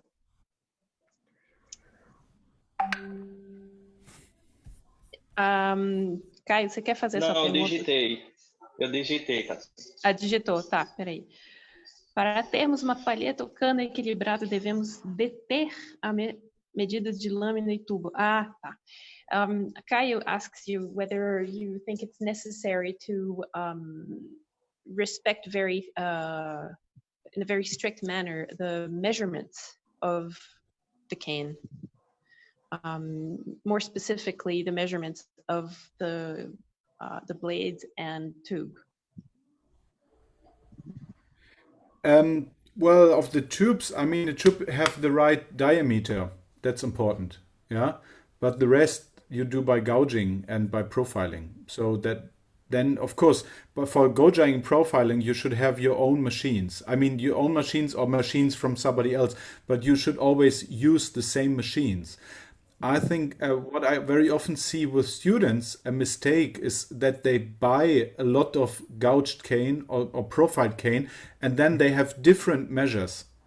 And when you have different measures, the problem is you don't know what you're doing actually. You're having different reeds in your mouth with different measures, and you just ask yourself, why does it not work? But this is because of the different measures. That's the point. You need a reliable system.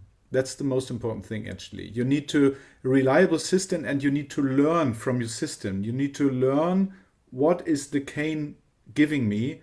Like when you build 15 blanks, and 15 blanks you build the same way, then you learn about the cane when you play it. Yeah. But if you have 50, let's say 5 times this measure, 5 times this measure, 5 times the other measure, then it just is too much difference between the cane. Right. Então, Caio, não sei se você entendeu, ele falou que, na verdade, a importância das medidas é sempre ter as mesmas medidas entre uma palheta e outra, para você conseguir uma consistência. Porque se você, um erro comum de alunos é comprar material já pronto e não conferir que as medidas estão iguais. E se você não confere suas medidas de espessura ou de comprimento, você está montando todas as palhetas do mesmo jeito, né? Se aplicando, né? Se esforçando para ter um sistema.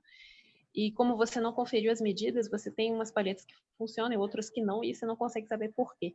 Então, sim, é bem importante conferir medidas. Não respondeu especificamente sobre medida de lâmina e tuba, mas imagino que se aplique, sim. Então, é isso, assim.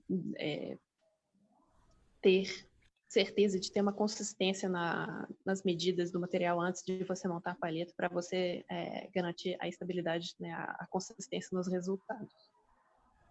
Well, and the point is to say even further.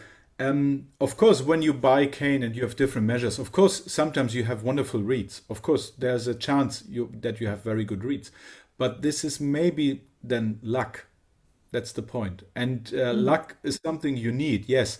But if you go on stage, I mean, if you work in the orchestra, you play Mahler 9 or Tchaikovsky 6 or whatever, and your reed is not perfect before the concert, yeah, you need to sit down and scrape, and you just need to know what will happen. And to know what will happen, you need to know about your system, and you need a reliable system. That's the most important thing. Yeah, that makes sense. Ele falou que pode calhar de você dar sorte, né, com o material comprado,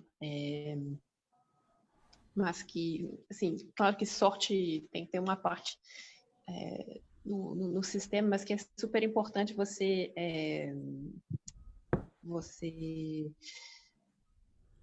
ter um conhecimento muito refinado sobre o material que você está usando, para você conseguir, quando você precisa raspar uma palheta, por exemplo, quando você vai tocar uma sinfonia de Mahler, uma sexta de Tchaikovsky, para saber exatamente o que você vai fazer na raspagem e saber qual vai ser o resultado dessa raspagem na sua palheta. E você não vai conseguir saber isso se você não souber exatamente que material é esse que você está usando. Vivian, eu estou vendo sua colocação aqui no chat, mas está resolvido já, tá? Obrigada. I think we are done, Malte. Thank you so much for sharing your knowledge with us. It was wonderful to have you again. And let's make another appointment for scraping. How's that? Brûlé. Yeah, it's my pleasure talking to you, and it's my pleasure seeing you all. And maybe everybody could turn on the cameras that I see you all. Would be Ele nice. pediu, eu agradeci ele, né, que acabaram assim as perguntas, eu agradeci ele pela presença e meio que joguei um convite aí para fazer uma masterclass de raspagem das palhetas. Ele pediu para vocês todos ligarem as câmeras para ele poder ver a gente, que ele também ficou muito feliz de estar conosco e gostaria de ver as caras de todo mundo, por favor. E é bom que a Bruna pode tirar uma captura de tela para depois colocar nas redes. Então, 1, 2 e ligando as câmeras para todo mundo, por favor. E uma salva de palmas para o Malte, por gentileza. Bora. Yeah. Great.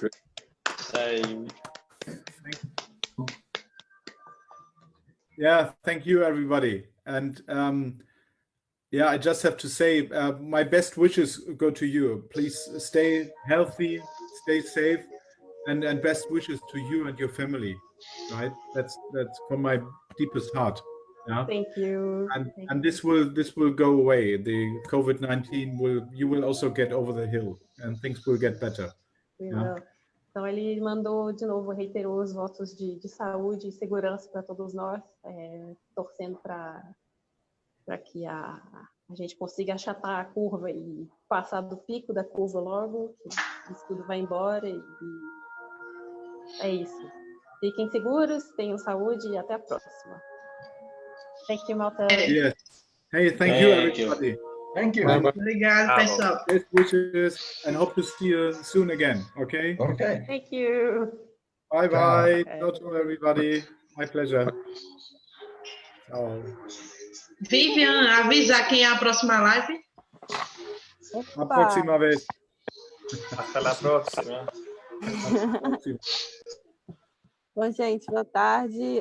A próxima live agora vai ser com o Martin Mangrum, dia 9, na quinta-feira dessa semana. E logo em seguida, no dia 11, a gente tem Joaquim Laskowski. Ambas as lives a Catarina vai ajudar a gente na produção. Isso mesmo. E é isso, muito obrigada. Bruna, eu vou te tornar anfitriã de novo, só para você saber. Beleza. Gente, sobre essas duas masterclasses, eu gostaria de pedir assim, encarecidamente a vocês a presença, e especialmente a todas as mulheres do grupo, estejam presentes no sábado para a masterclass da Kim Laskowski, porque a história de vida dela é sensacional, tá? Vale muito a pena ouvir. É uma pessoa que batalhou muito para conseguir estar onde ela está atualmente, né? Assistente principal na Filarmônica de Nova York. Ela chegou lá logo antes de fazer 50 anos. Então, realmente muito impressionante a trajetória dela. Estejam lá, por favor, com a gente no sábado. Vai ser espetacular. Gente, obrigada. Tchau, tchau. Tchau, Catê. Tchau, professor Formiga. Tchau, Bruna. Tchau, Vivi. Tchau, Formiga. Tchau, todo mundo. Tchau, pessoal. Um abraço aí para vocês.